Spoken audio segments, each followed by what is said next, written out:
കാഞ്ഞിരപ്പള്ളി, സ്വാഗതം ആശംസിച്ച reverend father Varghese Ponthappally, പ്രിയങ്കരനായ Aluva MLA Shri Anwar Sadath, doctor CJ Joseph, Angamaly municipal chairperson Mrs Reetha Paul, municipal councillor Biji Reji, Sebastian, professor Sebastian, ഈ വേദിയിലും സദസ്സിലുമുള്ള സഹോദരി സഹോദരന്മാരെ, സുഹൃത്തുക്കളെ, DYSP ശ്രീ ബാബു, മറ്റ് പോലീസ് ഉദ്യോഗസ്ഥന്മാരെ, സുഹൃത്തുക്കളെ, ഇന്ന് വളരെ സന്തോഷത്തോടു കൂടിയാണ് അങ്കമാലി ലിറ്റിൽ ഫ്ലവർ ഹോസ്പിറ്റലിൽ വീണ്ടും ഒരിക്കൽ കൂടി ഞാൻ വരുന്നത്. ഞാനിവിടെ ആദ്യമായി വരുന്നത് 1970കളിലാണ്. അന്ന് മാവേലിക്കരയിൽ നിന്ന്, എൻ്റെ വീട്ടിൽ നിന്ന്, എൻ്റെ പിതാവിനോടൊപ്പം അദ്ദേഹത്തിൻ്റെ കണ്ണ് കാണിക്കാനായിട്ടാണ് ആദ്യമായി ഇവിടെ വരുന്നത്. അന്ന് ഞാൻ 9ാം ക്ലാസ്സിൽ പഠിക്കുന്ന ഒരു കാലമാണ്. അത് ഞങ്ങളുടെയൊക്കെ നാട്ടിൽ നിന്ന് ആർക്കെങ്കിലും കണ്ണിന് പ്രശ്നമുണ്ടെങ്കിൽ നേരെ വരുന്നത് അങ്കമാലി ലിറ്റിൽ ഫ്ലവർ ആശുപത്രിയിലാണ്. അന്നിവിടെ ടോണി ഫെർണാണ്ടസ് എന്ന ഡോക്ടറെ കാണാൻ വേണ്ടിയിട്ടാണ് ഞങ്ങളിവിടെ വന്നത്. പിന്നീട് ഞാൻ വരുന്നത് കഴിഞ്ഞ തവണ ആഭ്യന്തരമന്ത്രിയായിരുന്ന കാലത്ത് ഈ ആശുപത്രിയിലെ കാർഡിയോളജി വിഭാഗത്തിൻ്റെ തുടക്കത്തിൻ്റെ ഉദ്ഘാടന കർമ്മം നിർവഹിക്കാൻ വേണ്ടിയാണ്. ഇന്ന് മൂന്നാമതും ഇവിടെ വരാൻ കഴിഞ്ഞത് ഒരു ദൈവനിയോഗമായി ഞാൻ കണക്കാക്കുന്നു. എല്ലാവിധ ആശംസകളും ഈ ആശുപത്രിക്ക് ഞാൻ നേരുകയാണ്. ഇന്നും ഈ ആശുപത്രിയുടെ ചരിത്രത്തിലെ സുപ്രധാനമായ ഒരു കാര്യത്തിന് സാക്ഷ്യം വഹിക്കാൻ എനിക്ക് അവസരമുണ്ടായി. അവയവദാനം ഇന്ന് നമ്മുടെ നാട്ടിൽ സർവ്വസാധാരണമാണ്. 90 വർഷത്തെ പാരമ്പര്യമുള്ള കേരളത്തിലെ തന്നെ ഏറ്റവും അറിയപ്പെടുന്ന ഈ ആശുപത്രിയിൽ കിഡ്നി മാറ്റിവെച്ച് ഒരു രോഗിയെ സന്തോഷപൂർവ്വം യാത്ര അയക്കുന്ന അവസരത്തിൽ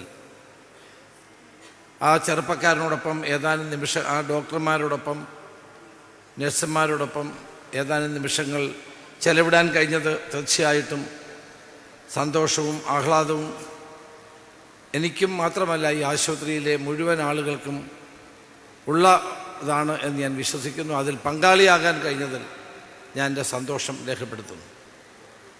സംസ്ഥാനത്ത് തന്നെ ആദ്യമായി വിപ്ലവകരമായൊരു മാറ്റത്തിന് തുടക്കം കുറിക്കാൻ ഈ ആശുപത്രിയും അതോടൊപ്പം തന്നെ ആശുപത്രിയിലെ നിങ്ങൾ ഓരോരുത്തരും മുന്നോട്ട് വന്നതിൽ ഞാൻ സന്തോഷിക്കുന്നു. കഴിഞ്ഞ ദിവസം നിയമസഭയിൽ ചോദ്യോത്തരവേളയിൽ ഞാൻ പറഞ്ഞു, ഓപ്പറേഷൻ തുഫാൻ ഒരു കൊടുങ്കാറ്റ് പോലെ കേരളത്തിൽ ആഞ്ഞടിക്കുകയാണ്. കേരളത്തിലെ യുവശക്തിയെ തകർക്കാൻ അന്താരാഷ്ട്ര മയക്കുമരുന്ന് ലോബി സജീവമാണ്. നമ്മുടെ കൊച്ചുകുട്ടികൾ, കോളേജിൽ പഠിക്കുന്ന വിദ്യാർത്ഥികളും വിദ്യാർത്ഥിനികളും ഈ മയക്കുമരുന്നിന് ഇരകളാവുകയാണ്. ജീവിതമാണ് ലഹരി എന്ന് കണ്ടുകൊണ്ട് ദൈവം തന്ന ഈ ജന്മം പാഴാക്കിക്കളയാൻ ആരും ശ്രമിക്കാൻ പാടില്ല. ഇന്ന് വ്യാപകമായി കേരളത്തിൽ മയക്കുമരുന്നിൻ്റെ ഉപയോഗം നടക്കുകയാണ്. ഇന്നലെ വൈകിട്ടാണ് ഞാൻ എറണാകുളത്ത് വന്നത്. ഞാൻ വന്നപ്പോൾ എനിക്ക് പോലീസ് ഉദ്യോഗസ്ഥന്മാർ നൽകിയ ആദ്യത്തെ വാർത്ത, എറണാകുളം റൂറൽ പോലീസ് ജില്ല, ഞങ്ങൾക്ക് പോലീസിന് 2 ജില്ലയാണ്, ഒന്ന് സിറ്റി ആൻഡ് റൂറൽ ജില്ലയിൽ നിന്ന് 18 കോടി രൂപയുടെ മയക്കുമരുന്ന് ഒരാളിൻ്റെ കയ്യിൽ നിന്ന് പിടിച്ചു എന്ന വാർത്തയാണ്. 18 കോടി രൂപ വില വരുന്ന മയക്കുമരുന്ന് ഒരാളുടെ കയ്യിൽ നിന്ന്. അയാൾ താമസിച്ച എവിടെയാണെന്നറിയാമോ? പോലീസ് ACP താമസിച്ചിരുന്ന അടുത്ത ഫ്ലാറ്റിലാണ് താമസിക്കുന്നത്. ഇത്രയും കാലം പോലീസിൻ്റെ ഒരു സംരക്ഷണം അവിടെ ഉണ്ടല്ലോ, പോലീസിൻ്റെ ACP താമസിക്കുന്ന സ്ഥലമായതുകൊണ്ട് അത്ര ബുദ്ധിപൂർവ്വമാണ് അവർ പ്രവർത്തിക്കുന്നത്. പോലീസ് ACP, പെരുമ്പാവൂർ ACP താമസിക്കുന്ന സ്ഥലത്ത് ആ ഫ്ലാറ്റിൽ മറ്റൊരു ഫ്ലാറ്റിൽ അയാൾ താമസിക്കുകയായിരുന്നു. അയാളുടെ കയ്യിൽ നിന്നാണ് 18 കോടി രൂപ വില വരുന്ന സാധനം പോലീസ് പിടികൂടിയത്. മറ്റൊരു വാർത്ത 8 മണിയായപ്പോൾ എനിക്ക് കിട്ടി. കാസർഗോഡ് ഒരു സ്ഥലത്ത് ഒരു ക്ലീനിങ് മെറ്റീരിയൽ സൂക്ഷിക്കുന്ന ഒരു ഫാക്ടറി, ഉണ്ടാക്കുന്ന ഒരു ഫാക്ടറിക്കകത്ത് കുട്ടികൾക്ക് കൊടുക്കുന്ന മുട്ടായി, വർണ്ണക്കടലാസിൽ പൊതിഞ്ഞുള്ള മുട്ടായി പോലീസ് പിടിച്ചു. 10 50-ലധികം ചാക്കുകൾ പിടിച്ചു. പിടിച്ച് നോക്കിയപ്പോൾ വർണ്ണക്കടലാസിൽ പൊതിഞ്ഞ മുട്ടായിയാണ്.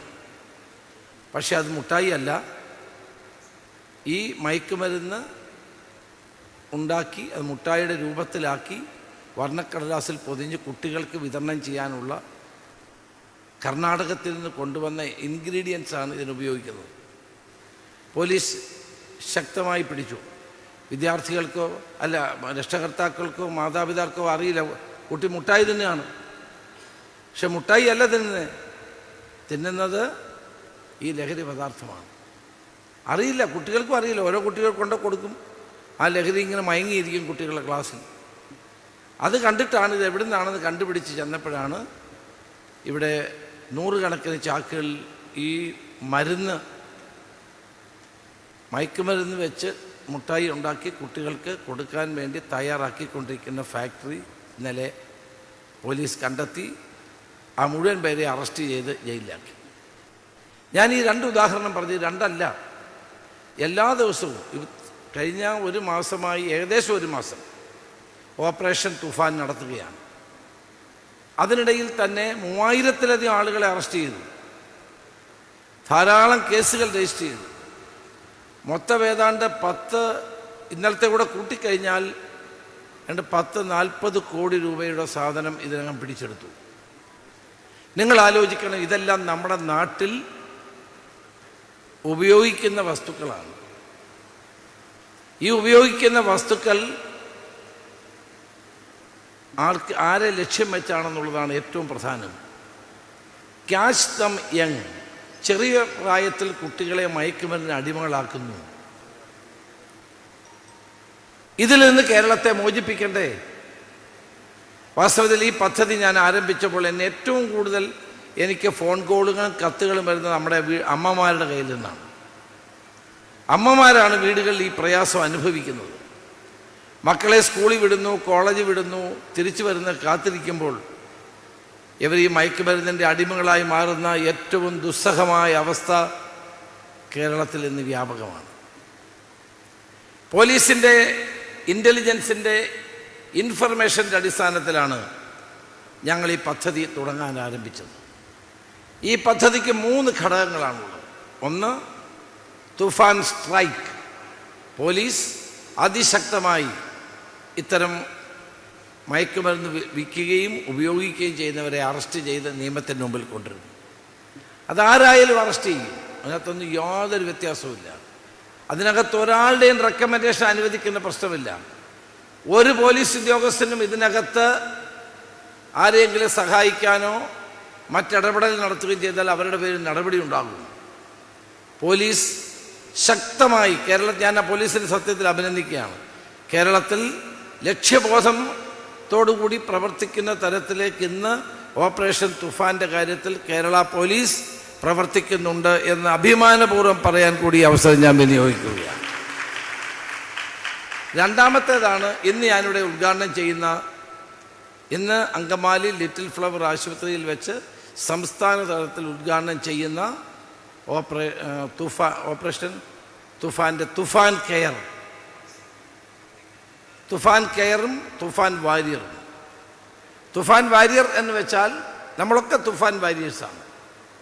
എല്ലാവർക്കും ഞാനിപ്പോൾ ബാഡ്ജ് കുത്തി കൊടുക്കുന്നുണ്ട്. ഇന്നിപ്പോൾ അച്ഛന് ഞാൻ ബാഡ്ജ് കുത്തുന്നുണ്ട് ഇവിടെ.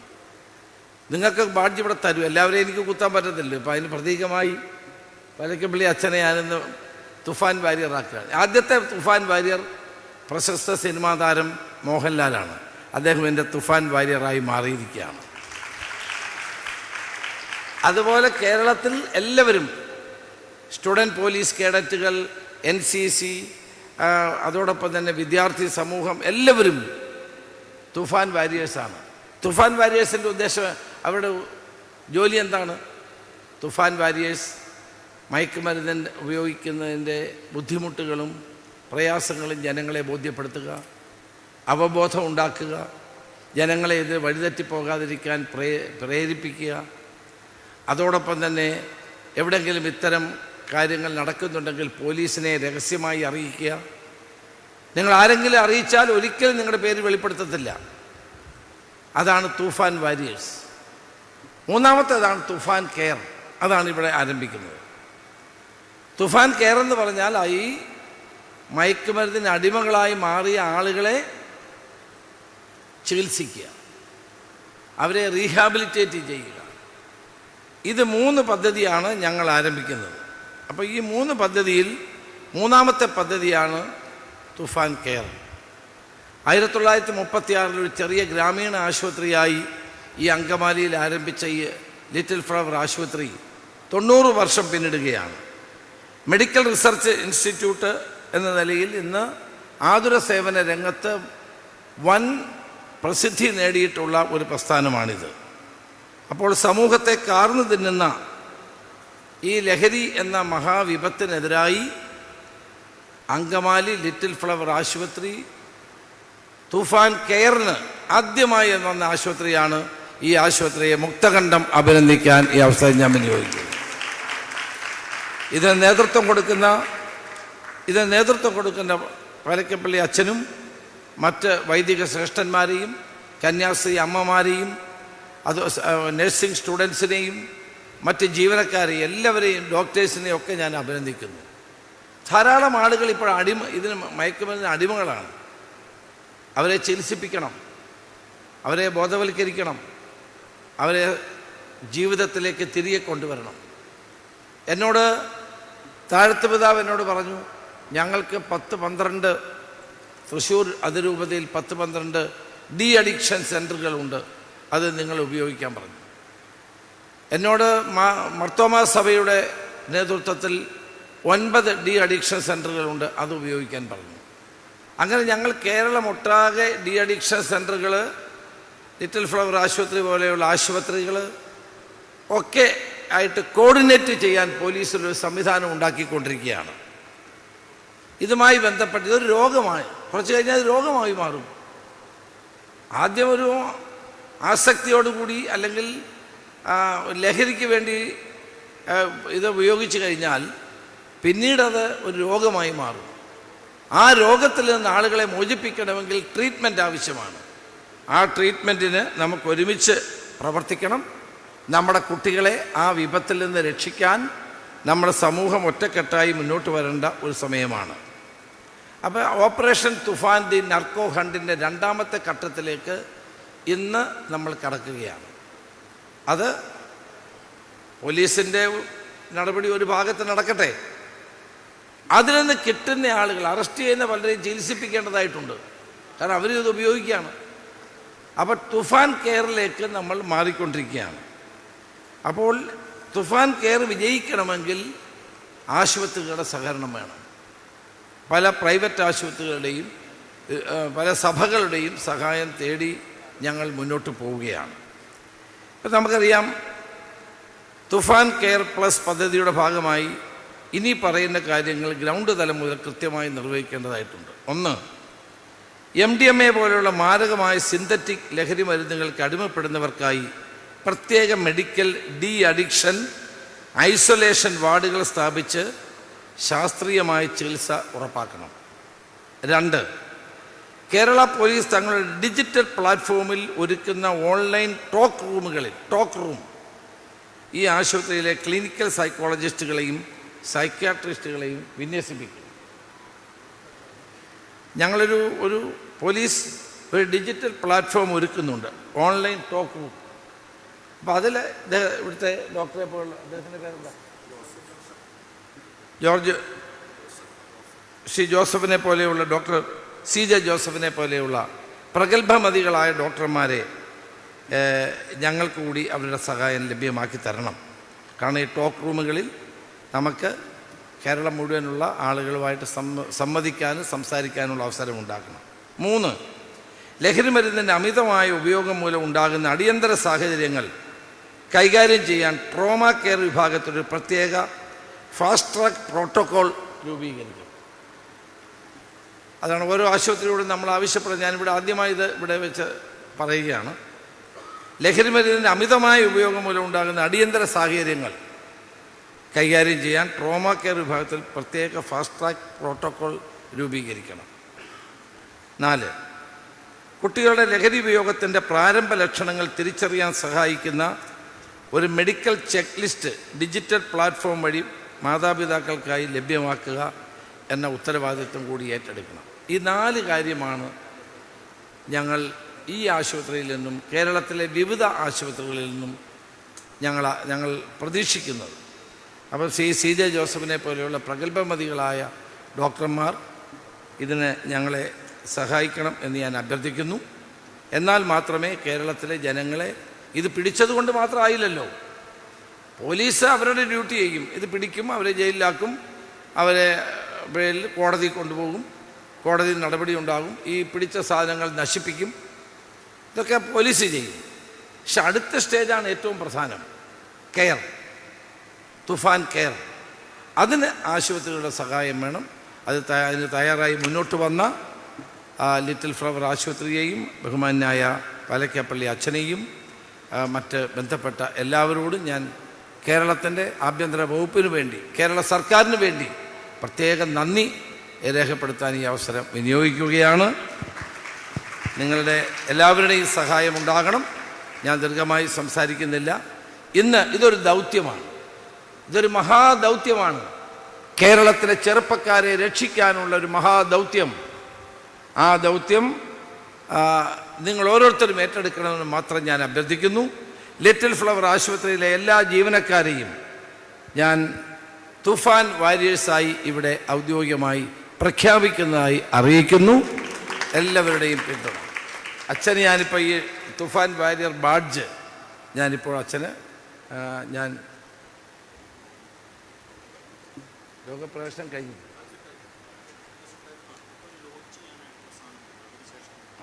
അപ്പം സംഘാടകർ പറയുന്നത് ആദ്യം ഇത് ലോഞ്ച് ചെയ്യണം, ലോഞ്ച് ചെയ്തിട്ട് മറ്റു കാര്യം. തൂഫാൻ കെയറിന്റെ ലോഞ്ചിനായി ബഹുമാനപ്പെട്ട ആഭ്യന്തരമന്ത്രി ശ്രീ രമേശ്